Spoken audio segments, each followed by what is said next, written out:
Comment je vais pouvoir aller optimiser mon site en responsive, donc sur les mobiles et sur les tablettes. Notamment, aujourd'hui, on va parler surtout de la partie haute, c'est celle qui souvent pose problème, donc la partie avec notre logo et notre menu. On va voir des petites astuces dans cette vidéo. Bonjour, je suis Vincent-Marie de WP Market et je fais des tutos WordPress. Je publie régulièrement, alors pour ne manquer aucune vidéo, pensez à cliquer sur le bouton d'abonnement puis sur la petite cloche. Commençons.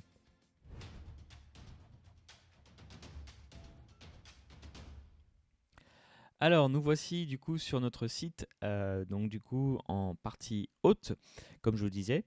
Euh, alors, ce qui est important déjà de voir, c'est que ici, je vais aller cliquer dans la petite icône mode responsive. Donc, c'est très important d'aller cliquer là pour simplement pouvoir aller voir notre résultat dans différentes tailles d'écran. Une première chose à dire ici qui me paraît super importante, c'est que vous voyez que ici, j'ai pas de souci. J'ai rien changé. J'ai rien eu à optimiser dans notre ami Elementor. Alors, pourquoi je vous dis ça? Pourquoi ça paraît tout simple? Premier conseil, c'est donc, hop, je remonte au bon endroit, c'est mieux. Premier conseil, c'est de faire simple. Pourquoi? Parce que ici, vous voyez bien que du coup, quand on est en mobile, et on est souvent de plus en plus en navigation mobile, le pointeur de la souris change, hein. Enfin, c'est plus un gros pointeur comme ça, hein. C'est tout simplement, enfin, c'est plus un pointeur précis comme une souris, c'est tout simplement un gros pointeur, le pouce, l'index, ce que vous voulez. Du coup, il faut vraiment faire simple, il faut pas trop d'informations au mobile. D'ailleurs, quand on dit mobile first, c'est ça. Ça veut dire s'adapter d'abord au mobile. Est-ce que mon animation est nécessaire? Est-ce qu'un bouton avec une longue animation est nécessaire ou pas? Est-ce que autant de texte est nécessaire en mobile? Voilà, donc vraiment, première astuce, qui n'en est pas une, qui est une bonne pratique en fait, hein. Après, on verra les astuces, je vous rassure. C'est faire simple et simplifier, s'il vous plaît. C'est très important, notamment votre header, hein. C'est la première chose que les gens voient. Donc, la première optimisation, elle passe par là, croyez-moi, c'est simplifier. Il y a d'ailleurs une petite astuce qu'on verra avec Elementor aussi dans cette optique-là de simplification. Donc, je suis ici sur mon site. Pour l'instant, j'ai pas de souci puisque j'ai fait simple. Donc, première astuce, faites simple. Imaginons maintenant, je veux ajouter, ce qui est quand même normal, on va dire, j'ai envie d'ajouter un titre à mon site. Donc, j'ai ici un petit titre qui est le titre de mon site par défaut, hein. Vous savez, celui qu'on définit dans WordPress. Je vais juste aller le modifier un petit peu, deux, trois petites choses. Je vais notamment réduire un tout petit peu parce que là c'est quand même trop gros. Voilà, fait partie un petit peu de l'optimisation sans vraiment encore parler de responsive. Je vais centrer ceci. Et bien sûr, je vais aller prévisualiser le résultat ici en tablette. Alors, premier phénomène que je peux observer en tablette, c'est que mon menu là, il est beaucoup trop bas. D'ailleurs, il passe sur une seule colonne, ça va pas. Il passe en dessous. Et autre chose, c'est que si je me mets en mobile, voilà, ici, bon, ça c'est bien calé à droite, mais c'est optimisable. Et ici, bah, mon header prend trop de place, tout simplement. Donc, euh, voilà, il faudrait par exemple que j'ai un peu plus de place pour que recette de cuisine corse tienne sur une seule ligne. Donc, vous avez vu que quand ici je me suis placé dans un ou l'autre de tablette ou mobile, ici j'ai des petites choses qui apparaissent, notamment des petites icônes. Là où ça devient intéressant, c'est que je peux pouvoir tout simplement cliquer sur ma colonne et redéfinir la taille de mes colonnes. Par exemple ici, plutôt que 70, je vais dire 90. Je vais vraiment laisser le maximum de place ici. Et bien sûr, je vais devoir aller cliquer ici sur l'autre colonne pour lui dire 30, allez, tu vas prendre 10%. Comme ça, je suis sûr que ça va se passer ici. Je peux d'ailleurs, si je le souhaite, demander à ce que ça soit placé au milieu, hein, position du contenu. Comme ça, mon contenu va essayer, hein, le menu sera un petit peu plus au milieu. Donc ça, c'est la première chose. Et alors, quand vous le faites, bien sûr, il faut le faire partout, également en tablette. Parce que là aussi, j'ai un petit souci, hein, évidemment. Je vais aller demander ici à afficher à la taille, on va dire, allez, là, on va aller un peu plus de place quand même. On va mettre 80%. Et bien sûr, je vais aller cliquer ici et mettre, allez, 10%. Ça, c'est la première astuce. Alors 20 plutôt d'ailleurs, pour être plus logique. Voilà. Comme ça sera plus calé sur la droite. Pas de souci. Puisqu'ici, je peux demander un alignement soit centré, soit sur la droite. Donc vous voyez, j'ai plusieurs petits paramètres comme ça, que ce soit d'un point de vue global et positionnement. Donc là, ça va plus être tout simplement avec les colonnes. Voilà. Donc là, j'ai un petit bug d'affichage. J'aimerais bien. Alors, je vais refaire comme ça au centre. Voilà, comme ça, je clique sur le menu, il disparaît et il m'embête plus. Donc, je disais, soit vous avez des paramètres que vous pouvez optimiser ici, mais attention, certains ne sont valables, certains sont paramétrables en mobile, en tablette et en desktop, et d'autres sont paramétrables pour tout. Là, je ne peux pas demander à ce que ça soit comme ça en desktop, comme ça en tablette et comme ça en mobile. C'est valable pour tout.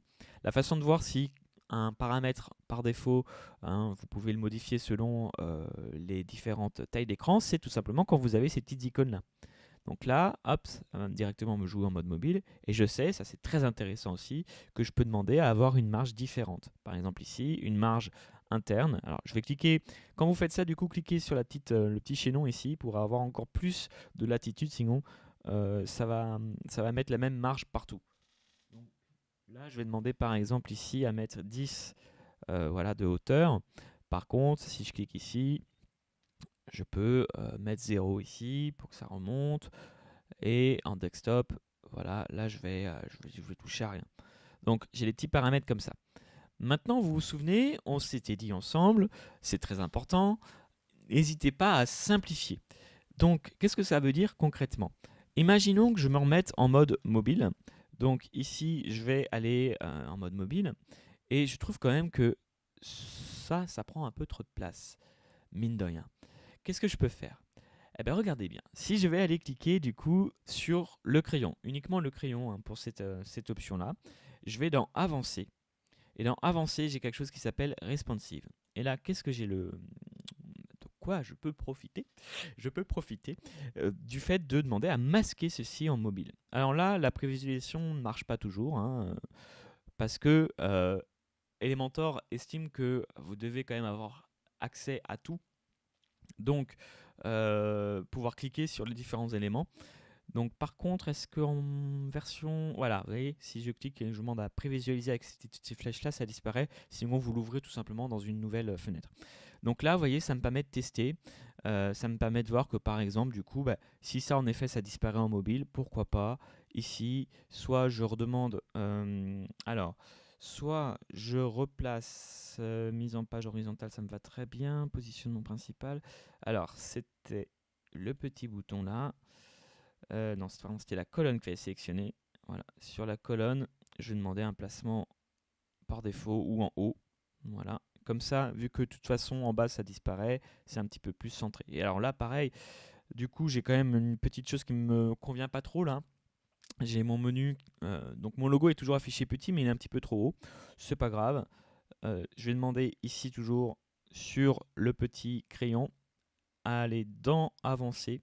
Et dans Avancer, pareil, prenez l'habitude toujours bien décocher ici le chaînon, parce qu'on veut être très précis. On veut juste que ce soit le haut qui soit décalé. Et donc là, par exemple, je vais mettre une marge interne, donc entre le conteneur et l'élément en question, de 10, par exemple. Donc il y aura 10 de haut. Ce qui fait que du coup, ça va permettre d'équilibrer un petit peu entre mon menu et ici. Voilà, donc là, je peux même mettre un petit peu plus si je le souhaite. Donc vous voyez qu'au final, on a quand même pas mal d'options. Là, j'ai mis 140, donc ça va pas du tout. Voilà. Je vais juste mettre 14. Voilà. Donc, des fois, il faut juste retoucher un petit peu parce que soit on s'y prend mal, soit ça bug. C'est toujours pareil, c'est le même débat. Est-ce que c'est nous, est-ce que c'est l'outil? Ça, je ne sais pas.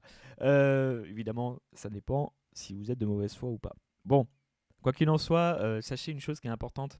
Je dis ça, mais c'est ça peut déconner, bien sûr, mais quelque chose quand même. Vous pouvez mettre des marges négatives. C'est parfois très utile. Ça bug un petit peu, mais c'est possible. Donc faites-le 2 fois. Toujours dans cet esprit de est-ce que c'est mauvaise foi ou pas? Non. Le moins passe, mais il faut insister. Donc le moins, ça peut être pratique également de mettre une marge donc moins en hauteur pour faire remonter quelque chose, par exemple. Bah oui, par exemple, si on reprend cet exemple-là, j'aurais très bien pu me dire, soit je mets une marge supérieure entre ici, du coup, alors je zoome, hein, que ce soit plus clair, entre l'image, si vous voulez, même s'il y a du vide, et donc ici, pour aligner avec mon menu, soit j'aurais pu dire mon menu, je le refais monter. Donc, je le refais monter comment? Bah, en mettant une marge négative. Hein, c'est aussi possible. Alors, juste du coup, vous cliquez bien sur le petit crayon, et ici, toujours pareil, dans Avancer, on vérifie bien qu'on est en mobile, on vérifie bien que c'est décoché. D'ailleurs, du coup, marge interne de 10, hop, j'aurais dû mettre 0, ça aurait été plus simple. Mais bon, juste pour vous montrer, du coup, si je mets moins 10, là, il faut insister un petit peu peut-être. Alors, hop, je remets un moins. Voilà, ça permet de faire remonter les choses. Alors, sinon, vous cliquez sur le petit... Alors, attendez, je vais zoomer un petit peu là, parce que, hop. Voilà. Ah, décidément, j'ai du mal. Cliquez sur comme ça, voilà. Parfait. Donc, ça passe. Voilà, donc vous avez plusieurs curseurs. Vous avez le curseur de la colonne dont vous pouvez changer la largeur selon différentes tailles d'écran.